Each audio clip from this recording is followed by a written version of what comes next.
Assalamualaikum warahmatullahi wabarakatuh. Hai teman-teman, pada video kali ini kita akan belajar tentang penyajian data. Penyajian data dibagi menjadi dua. Yang pertama yaitu penyajian data pada data tunggal, dan yang kedua adalah penyajian data pada data berkelompok. Yang membedakan antara data tunggal dan data berkelompok adalah jumlah dari datanya. Jika dalam data tunggal, biasanya jumlah data tidak lebih dari 30, sedangkan pada data berkelompok, jumlah datanya lebih dari 30. Kali ini kita hanya akan mempelajari penyajian data pada data tunggal. Misalnya, diberikan data sebagai berikut. Kita akan menyajikannya ke dalam beberapa bentuk penyajian data. Yang pertama, dalam bentuk tabel. Penyajian data tabel adalah penyajian dalam bentuk tabel, di mana pada kolom pertama adalah nilai dan pada kolom kedua adalah frekuensi. Frekuensi di sini menunjukkan banyaknya data. Dapat kita lihat nilai dari 4 jumlahnya ada 2, sehingga dapat kita tulis nilai 4 frekuensi 2. Nilai 6 frekuensi 3. Nilai 9 frekuensinya 3, dan nilai 10 frekuensinya 1. Jumlah dari keseluruhan frekuensinya adalah 9. Selanjutnya, penyajian data dalam bentuk diagram batang. Diagram batang adalah penyajian data dalam bentuk diagram batang pada diagram Kartesius. Sumbu X menunjukkan nilai dan sumbu Y menunjukkan frekuensi. Pada frekuensi dapat kita buat beberapa interval, misalnya 1, 2, 3, 4, dan seterusnya.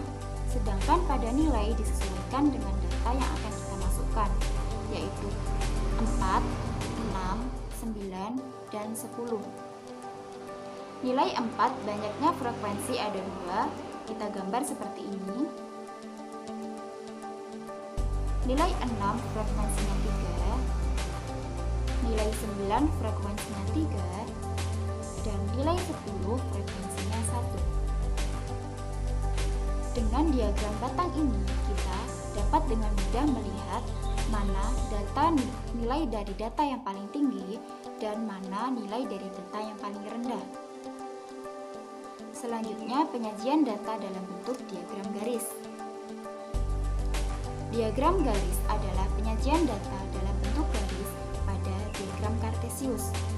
Sama halnya dengan diagram batang, sumbu X menunjukkan nilai dan sumbu Y menunjukkan frekuensi. Nilai 4 frekuensinya ada 2. Kita buat titik terlebih dahulu.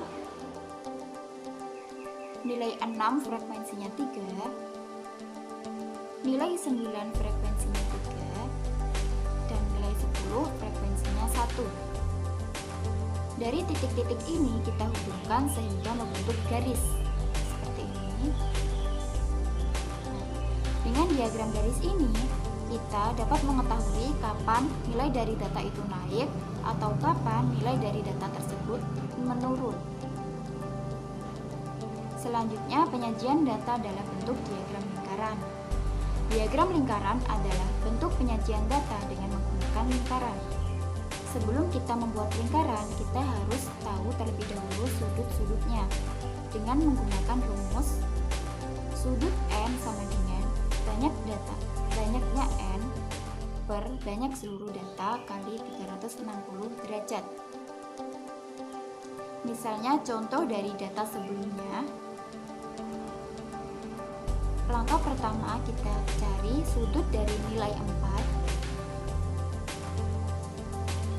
sama dengan 2/9 kali 360 derajat sama dengan 80 derajat.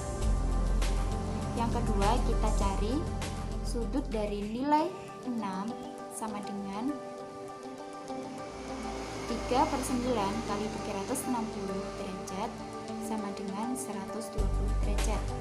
Yang ketiga, kita cari sudut dari nilai 9 sama dengan 3 3/9 kali 360 derajat sama dengan 120 derajat. Yang keempat, kita cari sudut dari nilai 10 sama dengan 1/9 kali 360 derajat sama dengan 40 derajat. Setelah kita tahu masing-masing sudutnya, kita buat diagram lingkaran dengan pembagian sudut yaitu 80 derajat, 120 derajat, 120 derajat, dan 40 derajat. Diagram lingkarannya dapat digambar sebagai berikut.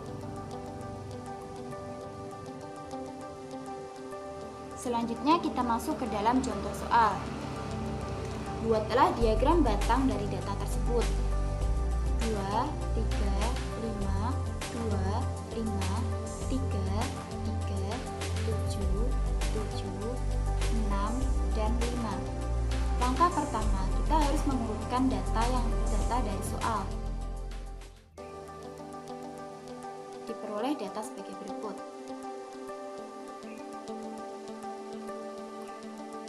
Langkah kedua, untuk mempermudah kita dalam menggambar diagram batangnya, dapat kita gambar terlebih dahulu tabelnya. Kemudian langkah ketiga, kita akan menggambar diagram batangnya.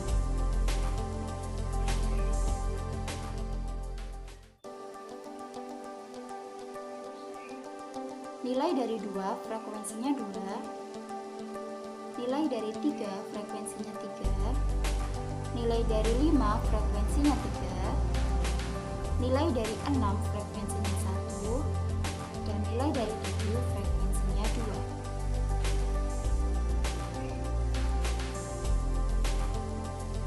Untuk mengasah kemampuan teman-teman, silakan dikerjakan soal sebagai berikut.